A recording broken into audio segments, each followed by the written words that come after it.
Olá, boa noite, tudo bem com todos? Espero que sim. Eu sou a acadêmica Josélia Maria da Costa, pela Unicesumar, fazemos parte do Polo de Barueri.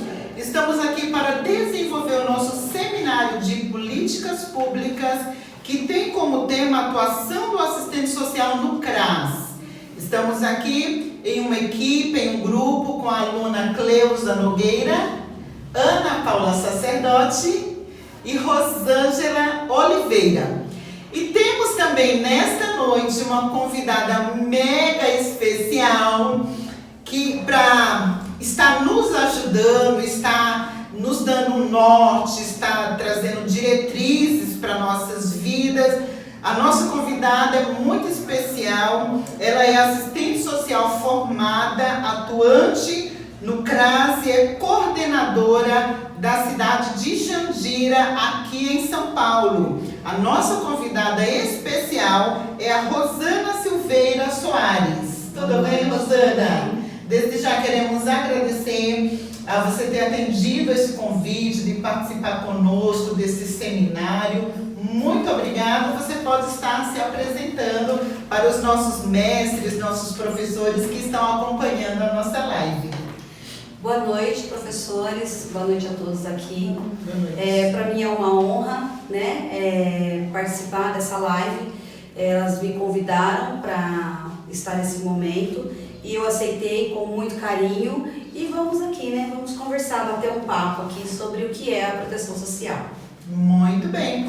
Eu já vou iniciar, assistente social Rosana, eu já vou iniciar nosso seminário aqui com uma pergunta que talvez seja a dúvida de outras pessoas. Nos explica um pouco, por favor, a respeito da proteção básica. O que é a proteção básica dentro de políticas públicas, O nosso tema é a atuação do assistente social no CRAS. Então, o que é a proteção básica e se o CRAS está dentro dessa proteção? Tá. Para que a gente possa entender, para que vocês possam entender um pouquinho melhor o que é a proteção básica, eu vou falar primeiro o que é a proteção social. A proteção social é a garantia da inclusão de todos os cidadãos que se encontram em uma situação de vulnerabilidade social, tá? A proteção social básica, o objetivo dela é prevenir situações de vulnerabilidades, de risco em que as famílias estão inseridas. E aí é onde entra o CRAS, que ele se materializa ali dentro do território onde acontece essa situação. Qual é o objetivo do CRAS? São atender, orientar, fazer encaminhamentos, encaminhar essas famílias que se encontram em situação de vulnerabilidade para algum departamento, alguma orientação, benefícios eventuais. E assim é o trabalho do CRAS. Muito bem. Eu gostaria de passar a palavra agora para a aluna acadêmica Ana Paula Sacerdote, que vai estar dirigindo uma pergunta. Boa noite a todos. Faço das palavras da acadêmica José Yasmin. Nós estamos muito felizes com a sua participação. Você tem sido primordial para nós. Obrigada, muito obrigada. O carro-chefe do CRAS é o PAIF. E eu gostaria que você falasse um pouquinho para nós sobre o PAIF, que eu acho que tem muitos que ainda não sabem, Por favor. O PAIF, ele é considerado o carro-chefe, porque todo o trabalho que você vai realizar dentro do CRAS, como eu já expliquei, ele está dentro do território. Então, ele vai ser trabalhado de formas ampla, dentro das políticas públicas. Então, a pessoa chega lá para conversar com você e você vai fazer todo o desenvolvimento. Para isso, existe o PAIF. O que é o PAIF? É o Serviço de Proteção Integral à Família, que o objetivo dele é fortalecer a função protetiva da família, prevenir a ruptura dos vínculos, e promover o acesso a esses usuários, aos seus direitos. O que seria isso? Você vai fazer o atendimento, você vai desenvolver o seu trabalho. Então, conforme você vai encaminhando, você vai conversando com eles, você vai direcionando. Então, dentro do trabalho do PAIF, também existe o fortalecimento de vínculos. Vamos dizer que eles são irmãos gêmeos, Um complementa o outro, A diferença entre o PAIF e o fortalecimento de vínculo é que o PAIF ele é realizado dentro do CRAS, né? É o atendimento individual e você vai ali acompanhar aquela família, ou até mesmo um atendimento emergencial ali na hora, por exemplo, o encaminhamento para um benefício emergencial, né? E já o fortalecimento de vínculo, você vai trabalhar a família no todo, né? Então, na hora que você faz o acolhimento ali, você consegue identificar a necessidade. Então, ele pode ser individual, né? Ou ele pode ser através de acompanhamento, onde você vai inserir famílias que você vai estar discutindo os mesmos assuntos. Dentro do PAIF é um número menor, um pouco de família, é realizado dentro do CRAS, como eu falei, né? São diversos assuntos, diversas vulnerabilidades que as famílias se encontram ali no momento e que você vai orientá-las. Agora, o fortalecimento de vínculo, ele é um pouquinho mais amplo, né? Porque você consegue direcionar as famílias, trabalhar com a comunidade. Então, você pode encaminhar as famílias ali para fazer uma atividade na quadra de esporte da escola. Você pode fazer uma palestra dentro da escola junto com os professores ali. Você pode desenvolver um trabalho sobre a saúde da mulher ou a saúde da criança, que seja lá junto com o posto de saúde.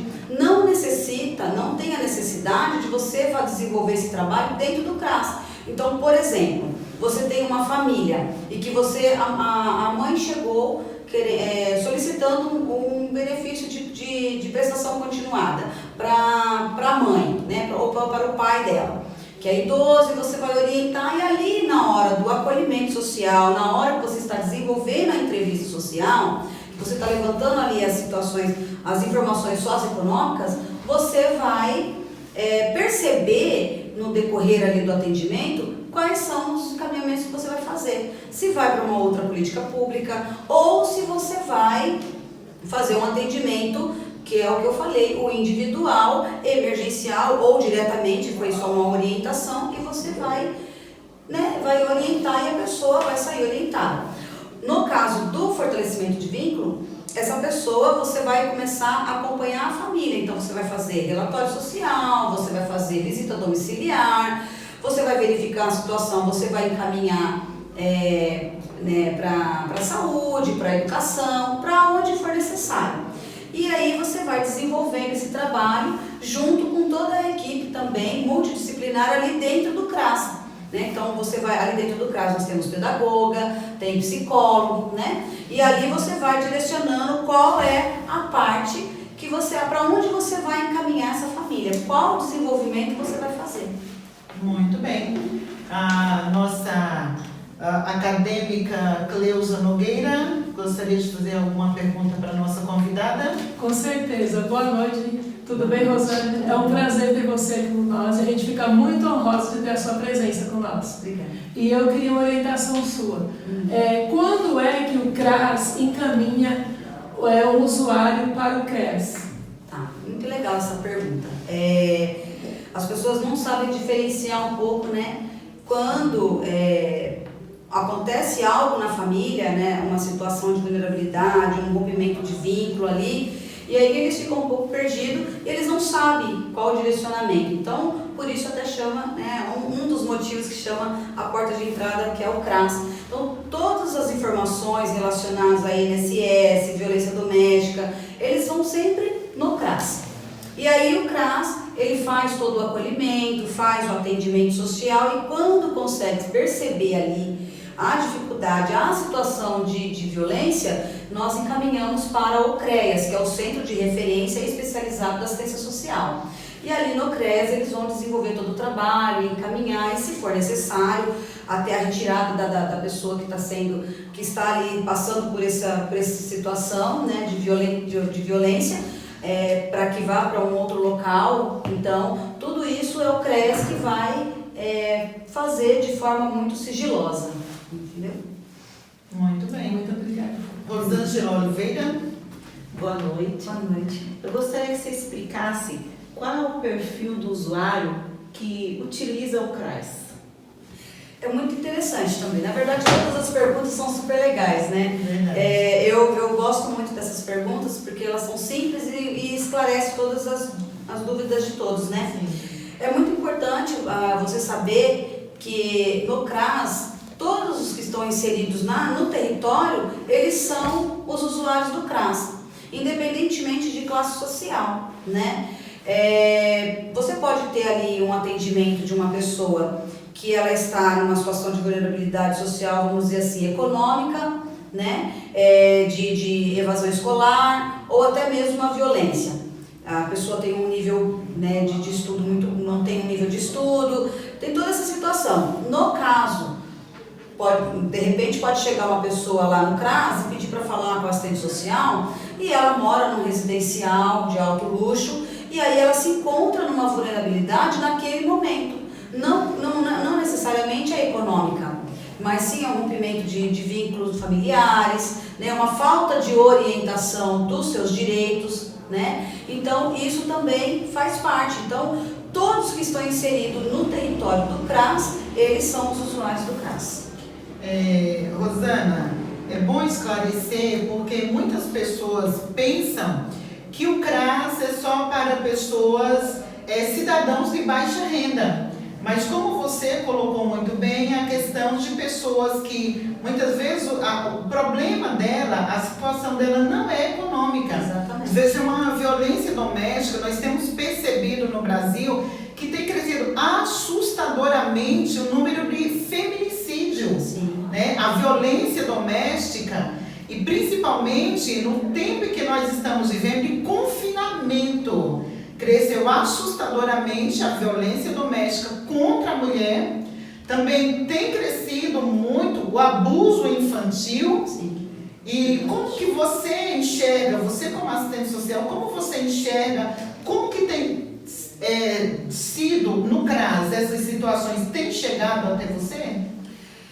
Sim, tem chegado sim. Não tão assustadoramente, né? Porque ali no território onde eu trabalho exclusivamente, a maioria das famílias elas têm muito esclarecimento, porque é muito interessante esse vínculo do CRAS com os usuários, é muito forte, né? Então eles já conseguem, são bem esclarecidos em relação a isso. Então eles já sabem que quando tem essa situação, eles já sabem que eles têm que ir no CRES, né? Ou eles vão lá no CRAS e conversam com a gente e nós fazemos todo o procedimento e encaminhamos para o CRES. Existem sim algumas situações que as pessoas elas não têm esse esclarecimento e aí elas vão sem saber na verdade como funciona ou até mesmo não sabem nem falar por que está acontecendo aquela situação, por que ela está lá no CRAS, ou por exemplo, ela vai lá para dizer que ela quer um Bolsa Família, né? Que ela quer entrar no programa de Bolsa Família, não, vamos dizer assim, ela quer entrar lá no programa de curso, mas na verdade ela não quer o Bolsa Família, ela não quer o curso, ela quer uma orientação sobre a violência que ela está passando, porém isso é tão doloroso que muitas vezes ela nem fala. Então não é na primeira entrevista, muitas vezes, que você vai perceber. Naturalmente, o que vem acontecendo lá no CRAS, especificamente lá onde eu trabalho, são os familiares da pessoa, né, da vítima, que vai lá procurar as informações e nós encaminhamos. Mas quando é a própria vítima, na maioria das vezes, ela não fala assim a primeira vez, a não ser... eu estou falando a nível do CRAS, onde eu trabalho atualmente sobre essa situação, né? Eu não sei como funciona no momento, no geral, em todos os outros CRAS, mas lá especificamente, não, graças a Deus, né? Não está com esse nível tão alto, mas acontece sim as procuras e não são as próprias vítimas, são os familiares dessas vítimas que vão lá buscar as informações. Muito bem. Só mais uma pergunta, Rosana. Como que é o relacionamento da assistente social e as equipes multidisciplinares? É muito importante, né? Porque como a gente já havia conversado, A assistente social, ela não trabalha sozinha dentro do CRAS. E tem especificamente o atendimento individual, a questão do sigilo profissional, assim como tem o da psicóloga, da pedagoga, né? Do psicopedagogo. Mas todo o trabalho, quando você, na hora que a pessoa vai conversar com você e que você identifica a necessidade de encaminhar para a equipe profissional, quando você percebe que tem que ser desenvolvido o trabalho do PAIF ou o fortalecimento de vínculo, é onde você vai inserir essa equipe. Então ali a equipe vai fazer o planejamento, a equipe vai orientar os monitores, né? A equipe vai desenvolver junto com aquela família. E aquela família vai criando um vínculo até que você consiga auxiliar ela a passar por esse grau que ela está de vulnerabilidade, que ela vai conseguir a emancipação dela. Entendeu? Então, por exemplo, ela vai lá para saber de uma informação sobre o Viva Leite. Muitas pessoas vão lá para saber sobre o Viva Leite, que o Viva Leite ele não é, ele é um benefício estadual, mas tem que ser realizado o cadastro único. Então, muitas vezes eles vão lá sem saber. E aí, nessa conversa, a gente identifica que não, a maior necessidade não é o Viva Leite, né? A maior necessidade é todo o trabalho com a família. E aí nós encaminhamos com a equipe multiprofissional e é muito importante. Muito bom. Ana Paula? A respeito assim, das famílias que procuram o CRAS, com certeza sempre há, vamos dizer assim, golpistas, né? Pessoas que querem se beneficiar. Sim. Né? E para isso vocês criam um vínculo, né? Não é na primeira entrevista que você já vai ganhar realmente a veracidade daquele caso que aquela pessoa chegou. Sim. Né? E tem uma pergunta aqui que é sobre a avaliação socioeconômica. Como que ela é? Ela é investigativa para você chegar naquela avaliação para saber se realmente aquela família ela está necessitando? Vocês fazem visitas? Como que funciona? Essa pergunta é bem relativa, né? Porque a gente sempre fala, nós não somos investigadores, nós somos assistentes sociais, estamos ali para promover, né, orientar as famílias a acesso aos seus direitos. Então, acontece várias vezes, já aconteceu várias vezes, né? Inúmeras situações, casos assim que deixou a gente até um pouco preocupada com a situação, situações que mexeu emocionalmente com a equipe. Naquele momento que nós estamos ali de porta fechada, então a pessoa ela começa a passar algumas informações. E ali você vai identificando, você vai orientando, e não é só no primeiro atendimento. Então muitas vezes é como você mesmo falou, é na visita domiciliar que a gente vai observar, né? Quando você começa a desenvolver, se você vê a necessidade dessa família, né, na hora que ela está falando, dependendo da informação que ela está te passando, porque é uma informação nova, né? Você nunca viu aquela pessoa, ela vai chegar, ela vai passar a informação para você e você, naturalmente, você vai acreditar, vai confiar e vai anotar ali e vai fazer as orientações, os encaminhamentos necessários. De repente ela fala algo ali no momento que você, na hora, você identificou. Ou muitas vezes você não identifica e você vai identificar na hora que você foi na visita domiciliar. Porque a visita domiciliar é muito importante nesses casos, porque é ali que você vai ver o ambiente da família, como é o conversar da família, o que realmente cada um faz, né? O dia a dia deles ali, você vai conseguir identificar. Também não é a primeira vez que você vai, mas você consegue acompanhar. E ali de repente você descobre, ou a própria pessoa, quando cria um vínculo e percebe que o seu trabalho é um trabalho sério, ela mesma acaba se entregando e falando ali, confessando algo que ela fez. Isso é raro, mas isso já aconteceu comigo especificamente. Então eu estou falando uma experiência minha, né? E aí aconteceu que ela acabou falando a situação, pediu desculpa, ficou envergonhada. E a maioria das vezes a gente descobriu no decorrer dos atendimentos mesmo, e aí a gente vai orientando. É claro que você vai muito discretamente, de uma forma muito profissional, né? Em particular com a pessoa, você vai ter uma conversa com ela e vai fazer com que ela venha refletir aquela situação e começar a fazer corretamente aquilo que precisa ser feito. Só dando um adendo aí, eu lembrei de uma situação quando eu era criança. No quintal onde eu morava, tinha aluguel.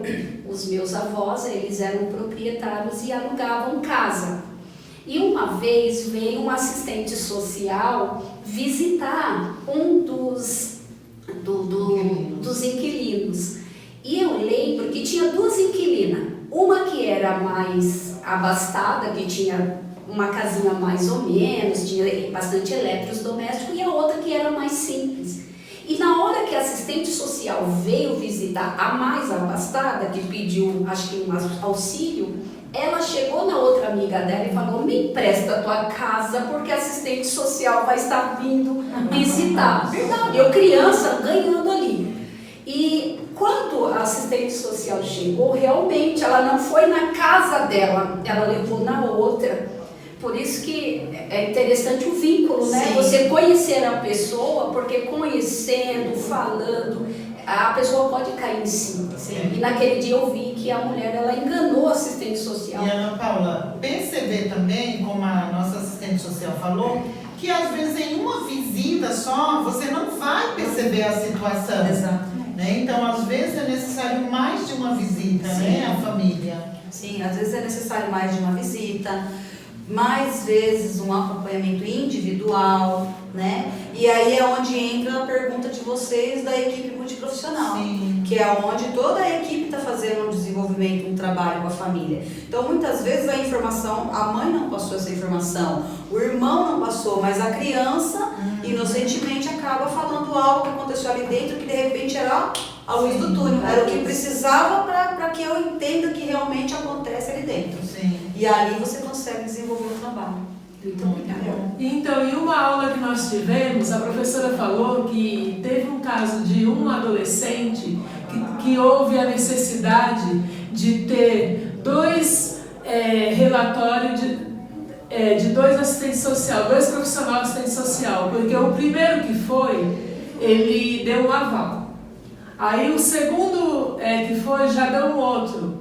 E o juiz foi pelo segundo, porque eles queriam, na aula que eu tive, tirar a criança dos parentes, dos avós. Acho que vocês até lembram dessa aula. E a assistente social que foi em segundo, não achou necessidade de tirar, porque ali a casa dele não era uma casa luxuosa, entendeu? Não era confortável.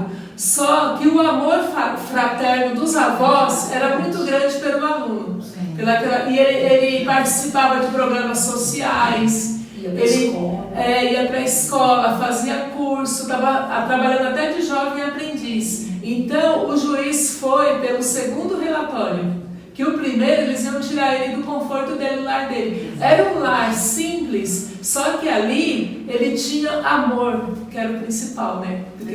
Então nós temos que pesar tudo isso, né, Rosaninha? Exatamente, porque assim, quando você vai fazer a visita domiciliar, seja lá por qual motivo for, o importante é você ver realmente isso, o vínculo familiar, né?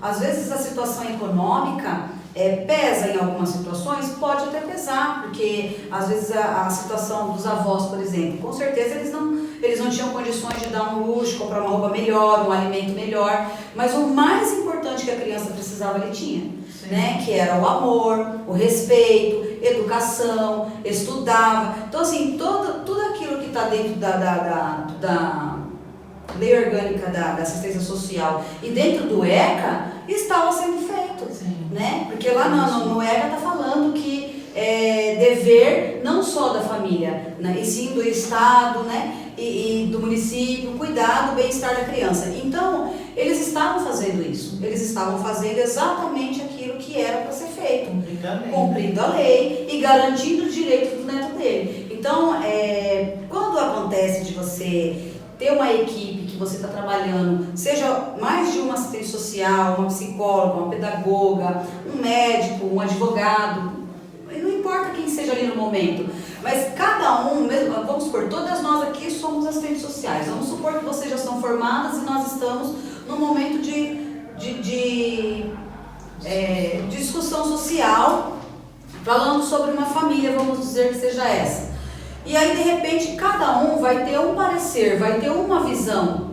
Por quê? Porque você tem a sua opinião particular, você tem a sua, eu tenho a minha, você tem a sua, entendeu? Então, só que ali na hora do contexto, a discussão social ali, a discussão, quando você estiver fazendo a discussão de caso, o que vai ser inserido ali, o que vai ser o principal motivo, não vai ser a minha opinião particular e eu, Rosana.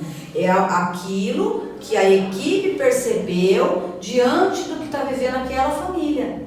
Né? O que é isso? É aquilo que tudo que a professora falou para vocês, né? É o amor, é o respeito, é o carinho, a educação, higiene, né? Então, tudo isso você vai observar o que está acontecendo. Então, como já foi falado algumas vezes, em algumas discussões de casos, a gente até para pensar.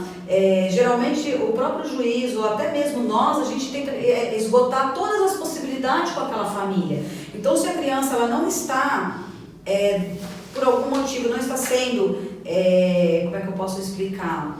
Sendo garantido o direito dela dentro daquela família, né? Pai, mãe, irmãos, então a gente vai tentar esgotar avós, tios, né? Irmãs mais velhas.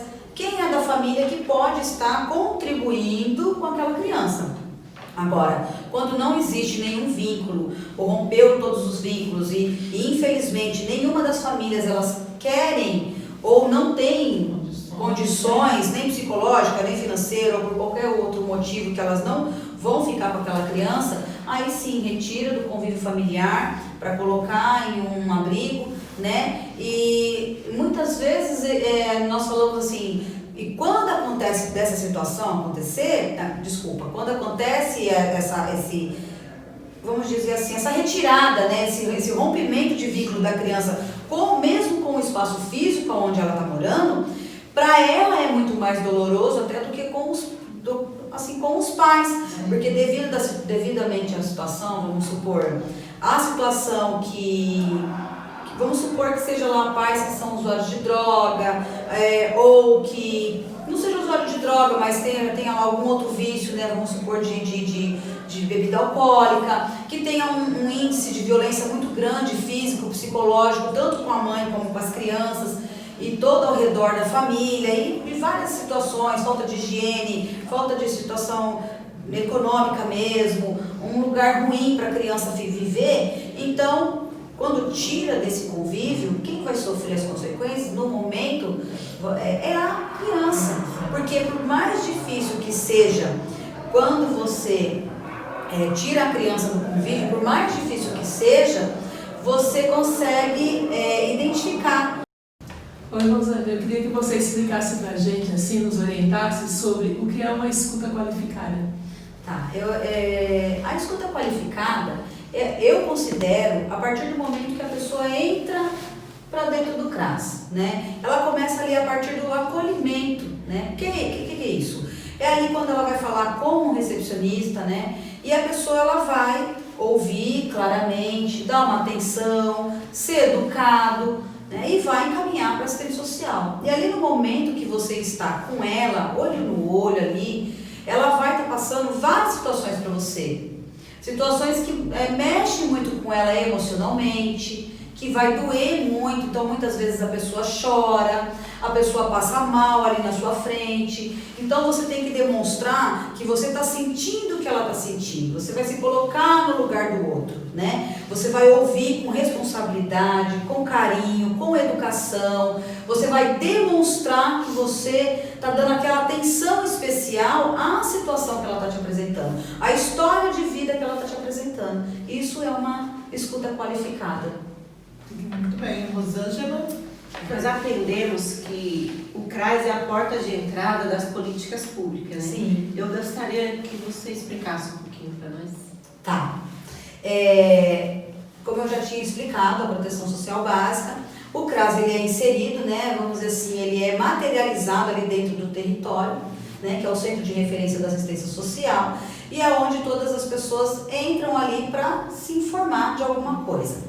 Então, quando ela entra lá para se informar, é ali que você vai conseguir identificar as situações. Então, dali é que você vai encaminhar para as políticas públicas, para um benefício emergencial, para o acompanhamento do PAIF, que é o trabalho mais importante do CRAS, que é onde você vai trabalhar a família no todo e no individual, como eu já falei, né? O CRAS ele é especificamente para atender a população, né, e promover o acesso ao direito a eles. É para isso que serve o CRAS. Muito bem. Queremos fazer agora nossas considerações finais.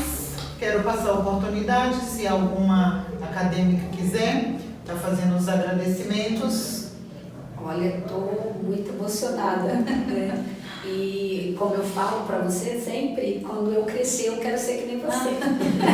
Obrigada. É um exemplo para nós, assim, né, a ser seguido. E eu fico pensando assim, né, que nós temos muito ainda a aprender. E o ser humano, ele é uma caixinha de Pandora. Então, quando você chega a conversar com um ser humano, ele não é fácil. E trabalhando, eu acho que uma equipe interdisciplinar, vários médicos, vários profissionais, eu acho que a gente consegue chegar até um pouquinho perto, né, da verdade. Porque sempre tem uma mentirinha ali no meio. Mas é uma profissão muito linda, eu estou muito contente por estar fazendo o serviço social. E eu espero, né, ser uma boa profissional quando eu me formar. Eu creio que todas aqui estão muito felizes. É o nosso ramo, né, que a gente sempre faz isso, porque a gente está ali para sempre ajudar mesmo as pessoas. E eu agradeço muito a Deus e agradeço muito por você ter colaborado. Eu que agradeço. Bom, nós queremos agradecer a nossa assistente social, coordenadora do CRAS, a Rosana Silveira, e queremos agradecer também a nossa câmera girl, né, que não é man, que está aqui nos bastidores. Queremos agradecer os nossos mestres que tanto têm nos ensinado. Esperamos que tenhamos alcançado o objetivo neste seminário. Queremos dar o nosso melhor, queremos aprender cada dia mais com todos vocês. Estamos muito felizes por este curso, por esta graduação. E professoras, nós queremos dizer que nós fazemos do nosso jeito, Mas não de qualquer jeito!